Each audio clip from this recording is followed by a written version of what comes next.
আসসালামু আলাইকুম আরহামতুল্লাহি আবরাকাতুহু ওয়া মাগফিরা। সুপ্রিয় ইমানদার মুমিন মুসলমান ভাই ও বোনেরা, আশা করি সকলে আল্লাহর অশেষ রহমতে অনেক অনেক ভালো আছেন, সুস্থ আছেন। আজ এই ভিডিওর মধ্যে যেই বিষয় সম্পর্কে আলোচনা করা হবে সেই বিষয়টি হচ্ছে গোসল ফরজ হওয়ার কারণ। আমরা সচরাচর সবাই গোসল করে থাকি, সেই গোসল ফরজ হওয়ার কারণ কি, কি কাজ করলে গোসল ফরজ হয় তা সম্পর্কে আজকে বিস্তারিত আপনাদের সম্মুখে আলোচনা করা হবে। গোসল ফরজ হওয়ার কারণ, মূলত ফরজ শব্দের অর্থ বাধ্যতামূলক। আপনি যে কাজগুলো করলে, আপনার দ্বারা সংঘটিত যে কাজগুলো হলে আপনার গোসল ফরজ হবে, সেই কাজগুলো আজকের এই ভিডিওর মধ্যে তুলে ধরব ইনশাল্লাহ। ভিডিওটি না টেনে শুরু থেকে শেষ পর্যন্ত দেখার অনুরোধ করছি। যদি ভিডিওটি ভালো লেগে থাকে একটা লাইক করবেন এবং বেশি বেশি শেয়ার করবেন, যাতে আপনার একটি শেয়ারের মাধ্যমে অন্য আরেক মুসলিম ভাই এবং বোন যেন দেখে শিখতে পারে এবং আমল করতে পারে। এবং প্রথমেই বলতে চাই, শরীয়তের পরিভাষায় কুলি করা এবং নাকে পানি দেওয়া সহ সমস্ত শরীর পাক পানি দ্বারা সম্পূর্ণভাবে ধৌত করাকে গোসল বলে। সমস্ত শরীর পাক পানি দ্বারা ধৌত করাকে গোসল বলে। গোসল প্রথমত 4 প্রকার। 1 নম্বর ফরজ গোসল, 2 ওয়াজিব গোসল, 3 সুন্নাত গোসল, 4 মুস্তাহাব গোসল।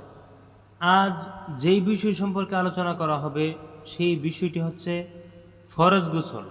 কি কি কাজ করলে গোসল ফরজ হয় তা সম্পর্কে বিস্তারিত আলোচনা করব, আপনারা ধৈর্য সহকারে শুনতে থাকুন।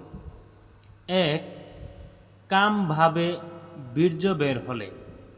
অবশ্যই আপনারা যারা শিক্ষিত মানুষ বুঝে গেছেন, কামভাবে বীর্য বের হলে। 2, স্বপ্নদোষ হলে। যেই কথাগুলো বলতেছি অবশ্যই মনোযোগ সহকারে শ্রবণ করবেন। 1, কামভাবে বীর্য বের হলে গোসল করা ফরজ। যদি গোসল না করেন আপনি গুনাহগার হবেন। 2, স্বপ্নদোষ হলে গোসল করা ফরজ। 3, স্ত্রী সহবাস করলে গোসল করা ফরজ, নচেত গুনাহগার হবেন। 4, পুরুষের লিঙ্গের অগ্রভাগ স্ত্রীর যোনিতে প্রবেশ করলে, সূত্রপাত হোক বা না হোক।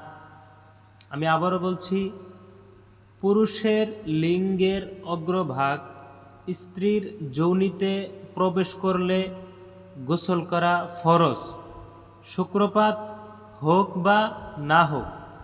গোসল না করলে আপনি গুনাহগার। মা বোনদের উদ্দেশ্যে বলতে চাই, 5, মেয়েদের হায়েজ ও নিফাস হলে গোসল করা ফরজ। 6, সমকাম বা হস্তমৈথুন করলে গোসল করা ফরজ।